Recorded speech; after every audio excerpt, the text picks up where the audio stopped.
Hello, we're Group 7 and this is a video about Sumatriptan, a drug used for the clinical treatment of acute migraine. There are two main classifications of migraine, migraines with aura or migraines without aura. Both migraines often cause nausea and vomiting, but the most common symptoms are severe headache. Some patients may lose tolerance to noises and smells. Migraines with aura occur in 30% of patients and have added severe visual symptoms such as temporary blindness or tingling across the whole body. Though the exact cause is unknown, migraines have been linked with temporary changes in blood vessels and nerves in the brain, including serotonin receptors. Other risk factors include genetics, stress, and many more have been linked to the condition. For many years, it was thought that vasodilated drugs cause migraines, whereas vasoconstrictor drugs can reduce pain. The idea that serotonin was related to the cause of migraines has gone back to the 1960s. Two independent studies conducted showed that intravenous 5-HT could stop migraine attacks, leading Glaxo scientists Patrick Humphrey and co. to investigate serotonin receptors in 1972. As serotonin is a basic non-lipophilic substance, it has poor movement across the blood-brain barrier, making the team to believe that serotonin causes vasoconstriction within the cranial vessels, which become distended and inflamed during migraines. The team started looking for selective agonists which would copy the beneficial effects of serotonin, whilst avoiding its non-beneficial effects, such as platelet aggregation. With serotonin as a lead compound, it was found that with some serotonin or 5-HT receptors cause vasoconstriction, while some could cause vasodilation. 5-HT1B receptor, a vasoconstrictor, was used to screen the activity of many analogues of serotonin. Firstly, to establish the structural features needed for potency and selectivity, the research team carried out systematic changes to serotonin.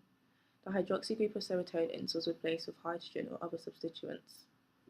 This caused reduced unselective activity at DSV receptor, 5-HT1-like receptor, which mediates contraction of dog cephalosphane. 5-carboxyamidotriptamine, 5-CT, was discovered to be as potent as the DSV receptor agonist, but was 25 times less potent than serotonin. Unfortunately, 5-CT was found to be an agonist of the receptor 5-HT7, causing unwanted vasodilation effects. Replacing a carboxamide group of 5-CT with other electron withdrawing substituents resulted in some selectivity. Further modification led to the discovery of AH25086, which was 4 times less potent than the DSV receptor and inactive at many other 5-HT receptors, such as 5-HT7. AH25086 was found to resolve headaches and reduce migraine symptoms when given intravenously, but was not orally available. Replacing the carboxamide group with a sulfonamide group resulted in similar binding interactions, but the primary amine group was still too susceptible to metabolism. Replacing this with a tertiary amine led to the discovery of sumatriptan, which was found to be potent, effective, orally virally available, and had far fewer side effects than previous analogues. To model the binding of sumatriptan with 5-HT receptors, two main dynamic simulations with 3D models have been conducted. In the first one, researchers Smoliar and Osman found that the cationic side chain of protonated sumatriptan forms ionic interactions with aspartic acid 111 in the transmembrane helix of 5-HT1D receptor. They also hypothesized hydrogen bonds between the indole NH of the ligand and the backbone carbonyl of leucine 115, the sulfonamide NH and the carboxylate of aspartic acid 339, and the sulfonamide SO and the hydroxyl group of tyrosine 346, as well as hydrophobic interactions between the sumatriptan indole ring and aromatic rings in phenylalanine 317 and tryptophan 343. Another 3D model by Bremner et al. Agreed with the ionic interactions at aspartic acid 111 that suggested that hydrogen bonds form between the indole nitrogen and serine 12. They also believed that the indole group was hydrophobically anchored by tryptophan residues in helices 4 and 6, as well as by phenylalanine 18. They also hypothesized that the sulfonamide side chain folds across the indole ring to allow optimum accommodation in the receptor binding site.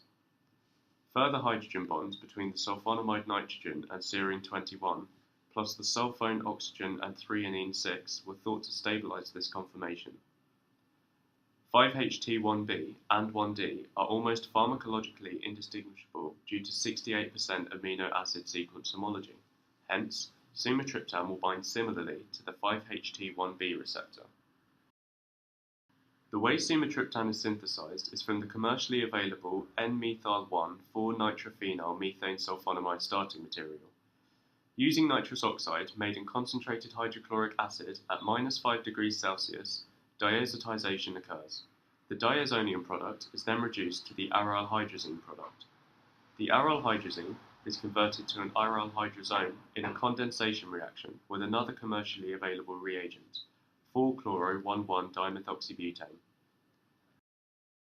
The following step is a Fischer-Indol synthesis. An acid catalyst is used to encourage this internal reaction, which requires no other reagents, making this step relatively cheap in terms of drug synthesis. Converting the chloro group to a primary amine is a simple substitution reaction, but the final conversion of the primary amine to a tertiary amine involves an Eschweiler-Clark methylation. Using formaldehyde to introduce a carbon and sodium borohydride to reduce the intermediate. This reaction stops at the tertiary amine, at which point the formaldehyde can no longer introduce a carbon, as the nitrogen cannot sustain the 5 bonds necessary for the intermediate. This selectivity means the reaction stops at sumatriptan.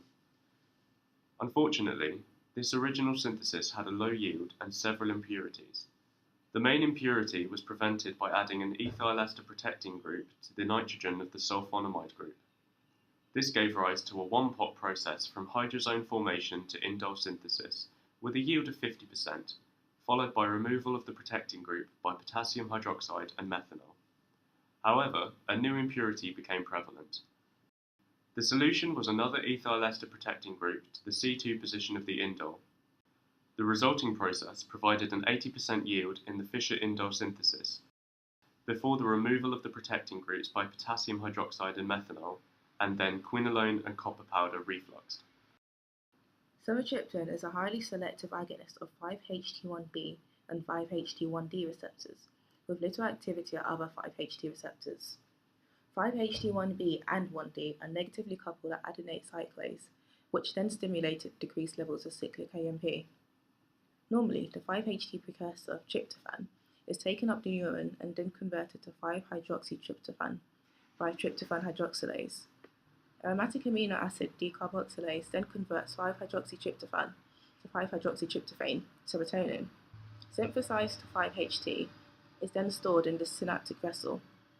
The vessel fuses with the cell membrane and the 5-HT is then released across the synaptic cleft. It binds to the 5-HT1B, 1D receptors, which are then stimulated.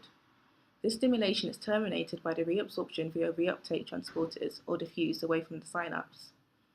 Sumatriptan's binding to 5-HT1B and 1D receptors increases stimulation and causes vasoconstriction. Commonly reported central nervous system side effects of sumatriptan include sensory disturbances and headaches, and much like the mechanism of action, the causes of these central nervous system side effects are still unclear. One suggested hypothesis was that sumatriptan could cross the opened blood-brain barrier during a migraine attack to enter the central nervous system, where it could cause its side effects, but this was disproved as the blood-brain barrier in fact remains closed during a migraine attack. Another popular theory suggested that it could cause its side effects through off-target binding at non-5-HT receptors. However, studies have since shown that low nanomolar range sumatriptan shows lack of affinity to other serotonin 5-HT receptors. Although nowhere as frequent as central nervous system side effects, coronary side effects have also been reported, and are said to be caused by coronary vasoconstriction. Due to 5-HT1B and 1D being closely related, sumatriptan has similar activity on both receptor subtypes, meaning triptans combined to 5-HT1B receptors not only causing vasoconstriction of cranial arteries, but those of coronary arteries, which causes reduction of blood flow, leading to adverse cardiovascular events. Although it has been concluded that sumatriptan is safe in patients with known or suspected coronary artery disease, it doesn't appear to correlate with an increase in frequent or serious adverse cardiovascular events. However, caution should still be exercised with patients with low risk of coronary artery disease or even avoided if there is any evidence of contraindication for at-risk patients. We hope this video has helped increase your knowledge on sumatriptan. Thank you for watching. Bye! Bye!